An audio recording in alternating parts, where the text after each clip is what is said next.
So I'm going to give you guys an update on the Cub project, but I have to take a quick moment here to update you all. If you've been following along on this build project, you'll know that I've been building the Piper J-3P as a project to remember my good friend Tom.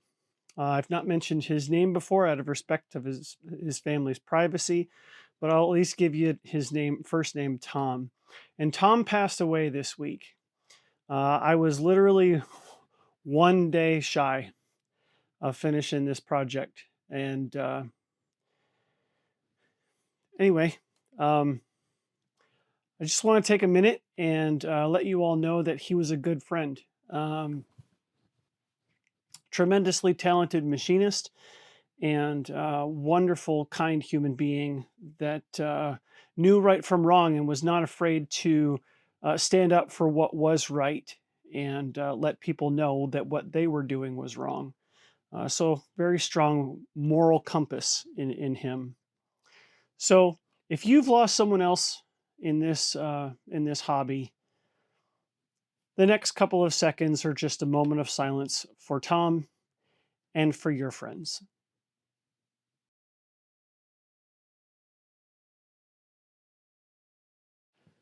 All right, so with that, I am excited to share with you about the project. It's mostly done. This close. Anyway, it's flyable, okay? So let me flip the camera around and show you what it looks like currently, and then I'm gonna have to actually disassemble it to show you what I've been mostly up to this week. Here we are. It kind of takes up the whole shop. Yeah, it's pretty great. So don't mind the spotlight here. As you can see, I've done yellow paint blending. It is slightly off here, and that's okay. I'm okay with that. Just not how drastically it was off before. It was terrible, terrible. And actually, I noticed some additional fun stuff that I'll point out as I get to it, particularly the struts, the wing struts. You can't really see it well in this light because they're in shadow. But the paint itself is actually darker than the original covering that was on the model. So even the yellow between the paint and the original covering was just different. But there you go. Starting here in the tail, we've got the tail bracing done. That was put on this week. Pretty easy. It's just a bunch of hardware. I did substitute the nylon quick link here for a metal one. So I adjusted that. It's perfectly in place on top and as well on the bottom. So we've got those in place as well. Additionally, the tail wheel bracket. So the tail wheel bracket the original one is here. And I did not like how it was just wire, and it was honestly a little bit tall. So 3D print for the rescue. There was a wonderful 3D print available on RC Groups, and it looks very scale, and I love it.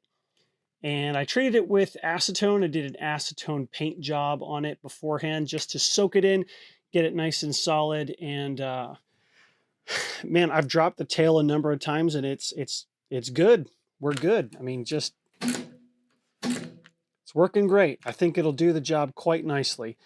Did some additional Dubro hardware here. I've got a 440 bolt with a nylon nylon insert nut. A couple of more bolts that I had in my scrap bin as well. So that's it for the tail wheel. And then moving forward, I have affectionately named the pilot Tom, and I am working on a modification for the pilot as well. That is to come. Still, like I said, working on it.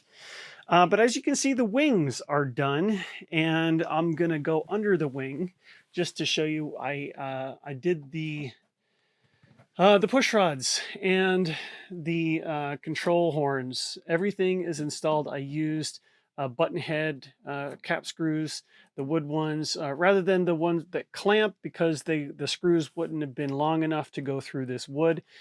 So a little bit of thin CA in that hole after you pre-drill it, and that way makes it nice and hard. And then I'm using the swivel connectors because that takes a lot of the slop out of the control surface. So that's it. And then made sure to use my servo controller to figure out the limitation and then program that as the max rate. And it ended up honestly being the recommended max rate out of the manual. So I'm going to take off the wings at this point to show you everything else done inside the cockpit, because that's really where the majority of everything was done, aside from all the painting on the wings. I mean, obviously I've got letters on the wings, so I had to use my masks. And there's a clear coat over top of all of this. So blend with yellow, apply the numbers, and then a clear coat over top of all of that was really the order of the wings as well as all the other stuff. So let me get these wings off and then we'll get into that. All right, so I've got the wings off finally. I can move around in the shop again. Big plane. Yeah, it's a lot of work. Let's show you what's going on here. So with the airplane here, I've got a number of things. So I'll just try to keep this up out of the way so you can actually see in here. So there's a number of scale details here. The fuel tank selector, it's a little bit different for the J-3P, have reference picture to show. So throttle in the front, throttle in the rear, as well as this crank handle here. I forget what that's called anyway. So all of that is in place. The only real hole I had to cut was for this one. These are SLA printed pieces, so they will be strong enough for what they're for. Additionally, I printed this. It looks like the gas tank. It's a little bit oversized. But the J3, this particular J3P was involved in the endurance record. So for those that don't know, in addition to like pylon racing and stuff, there were endurance flight records that were being done, and the Lenape Papoose was selected for the Cub because they wanted to change the perception of radial engine reliability. Didn't work so well because it was a really cantankerous engine. And at the time, what they did not figure out just yet was that if you got too high in altitude, the carb would freeze up and the engine would quit, come down, and it would start again. They didn't understand the idea of carb heat. And so the Lenape Papoose ended up not really being a big seller for the Cub, but nevertheless, it did at the time set an endurance record, like over 9 days, which is really cool. And so it has, from the reference pictures that I have and looking at other Cub references, the tank in this Cub is a little bit larger for that purpose. And so it's an interesting part, but nevertheless, I needed this panel here in order to support and keep in the actual fuel tank for the model, as well as hide it and make that look a little bit more scale. So this just sits a little bit below, and yeah, I think it's sufficient. I don't think it's 100% accurate, obviously, but it's what I needed to do in order to fully support that tank and keep it in place and not vibrate loose or anything else. So moving on. Now, burying ourselves here, before we go back into the cockpit, I do want to point out that the windscreen, so again, the paint that was used on the original model is, like I said, different from the real Cub paint, and it's different from the actual the covering that was on the model originally. Again, this was in the box, never assembled. And when I pulled off the covering, like this paint, it comically does not match. Anyway, so the Lenape Papoose, the J3P, used a 3-piece windscreen. So I replicated that by painting a strip down the windshield and adding some rivets. This is just done with UV resin. If you've seen my recent video on that, that's exactly what I used. Got a little UV light here and cured it instantly right away, and I could go right back to painting. It was awesome. And then, yeah, I actually did count the screws. This is accurate. There are actually some additional screws that would go down here for metal panels here. Yeah, taking liberties there. Really, the guts and glory here are here. So this is my voltage buck converter. I've epoxied it. You can see the epoxy down here with the screws that I used as standoffs. Thank you so much to the Dubro kits. And yeah, then I used this. It's a relay. It's a switched relay to turn this on and off since we're drawing 8 amps. This one will be much more durable than the other one. So I've got that wired up and programmed. Had a whole bunch of wiring to do to figure all of that out, as well as some extensions. I've got a wire extension here because in order to get the batteries in and out, I do have to take the back seat out, as well as Tom here. And so here is where battery 1 will reside and battery 2. And here is our voltage monitor for the glow driver battery. So we'll have 2 batteries in there. We've got the parcel shelf. I'm still working on how to secure these lines.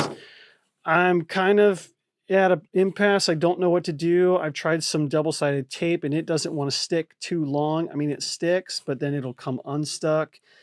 And I can't really find any P-clamps small enough for my particular application. So I might end up 3D printing something to sort of screw in up at the top here, just like screw from up here where it's hidden into the 3D print to sort of P-clamp this in place. And that'll help keep those wires tucked and flush more up against this pillar.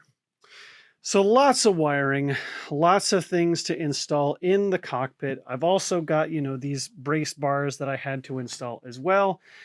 And I painted this area of the dash. So that needed to be done as well to help prevent glare. And that sort of takes me up to where we are at this point. So number of additional things. So got out the 3rd scale wheels. Found some great axles that I had on hand. They're 5mm. Everything else was standard or imperial in this kit except for the axles. Super weird. Anyway, had some 5mm axles laying around, so I've got these that can easily swap on this for like bush wheel configuration, and it'll look great. And these are super squishy. Look at this. Look at this soft, beautiful rubber that will take all of the shock. All right, so in addition to that, we have been working on the last detail that is not finished, and that is the wheel pants. So the wheel pants, as they come, I got these from Precision Cut Kits, I think, and they came, you know, they're fiberglass, obviously, but they require finish work. They came with a molded ridge, but it was like a snake. It was so curvy, it wasn't straight. Hardly at all. So what I did was I laid this out sideways and traced around it after I had to do all of the body fill. So I had to sand everything down. And I mean, you can see the red spot putty I had to use to fill in some low spots.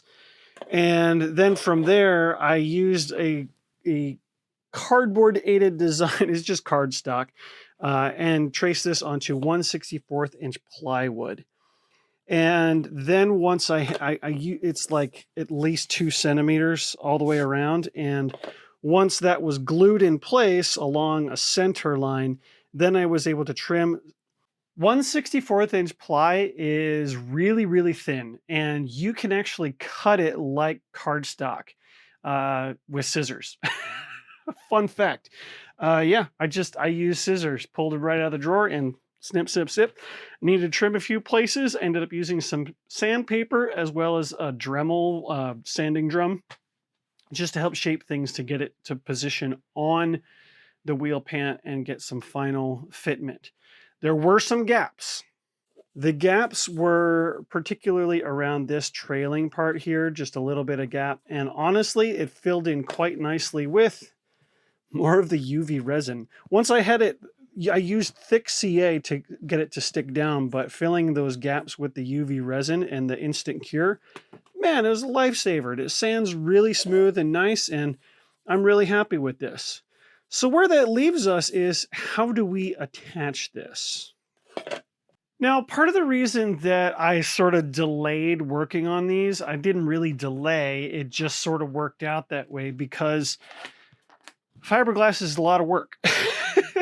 It's not, but it is. I say that it's a lot of work because it's a lot of steps. They're not difficult, but it does require patience and being a little bit methodical. So having to obviously do the sand, fill, and then sand, and then prime. I mean, there's three layers of primer on here.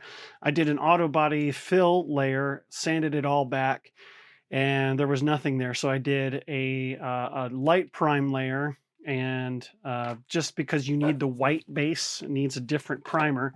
And that automotive primer is gray. So that was going to make another piece of yellow, a different shade of yellow. Yellow planes, man. So that's where we are. Just prime, sand, and then I applied the ridge, because the way that these are made is that there's two halves, and then they're like pinched together. I'll insert a reference photo here that I've got from the full scale, but you can see it pretty clearly. And so then it leaves me to, how do I attach these to the model? Well, let me show you. So many thanks to our friends at Dubro. We've got 732 plated brass Duracollars. So Duracollars are awesome. And what's great about them is that these ones are big and chunky. I could have drilled out some smaller ones, but I actually wanted these bigger ones because there's more meat here. And I'll explain to you why. So these will fit the 5mm axles pretty easily. Now, what's funny to note is that the holes with the grub screws, so these are imperially measured diameter, but the grub screws are 4mm. Don't know why, but that's what it is. So I went into my drawer and found some 4mm screws. And the reason we want this is because this will go on the inside.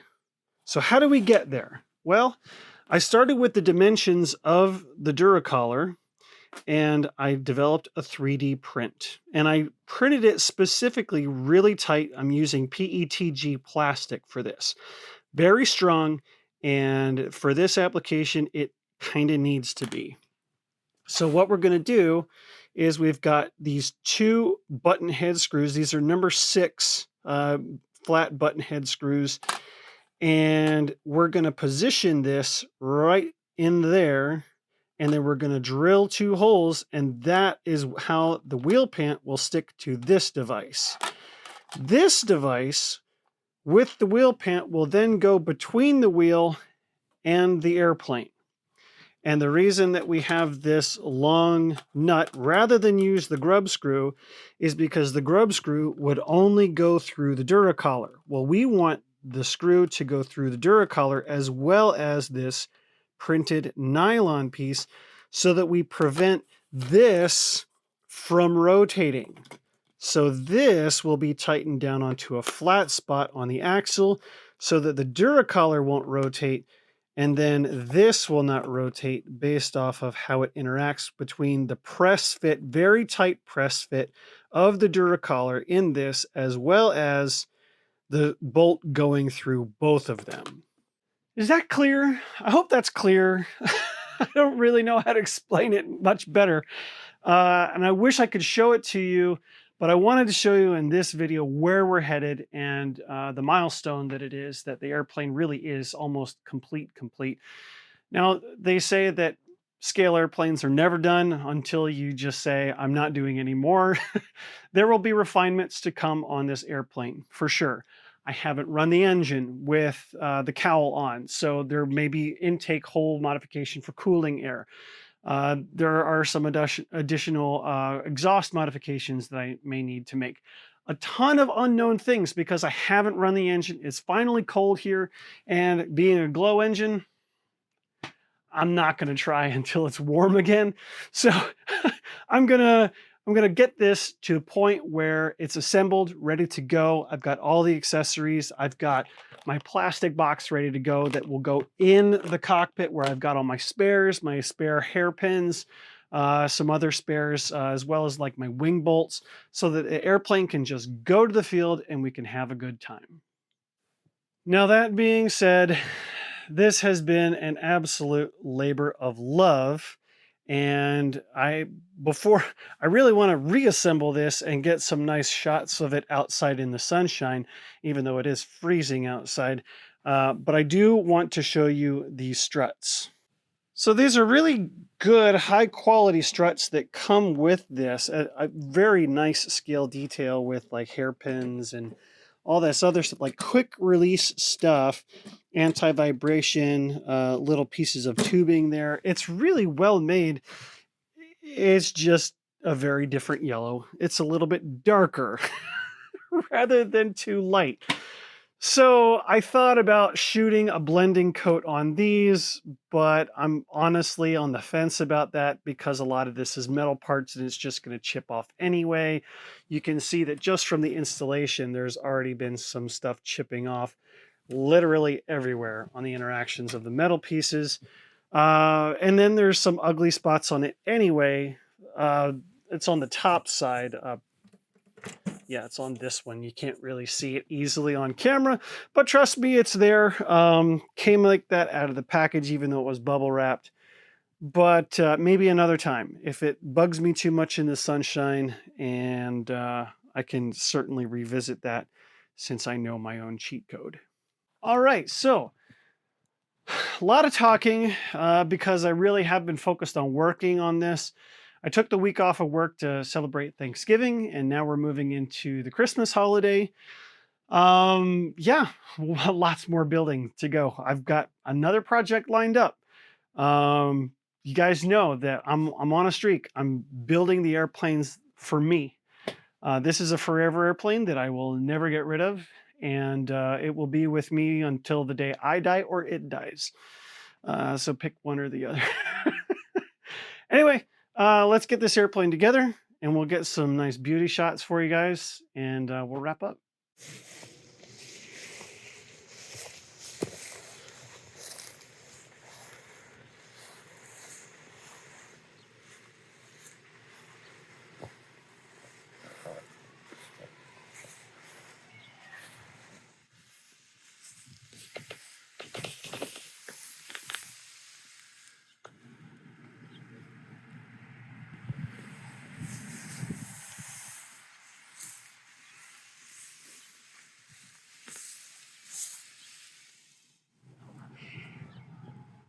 So that's the look with the bigger wheels. So what was on it? That's fun. Super fun. So there you have it.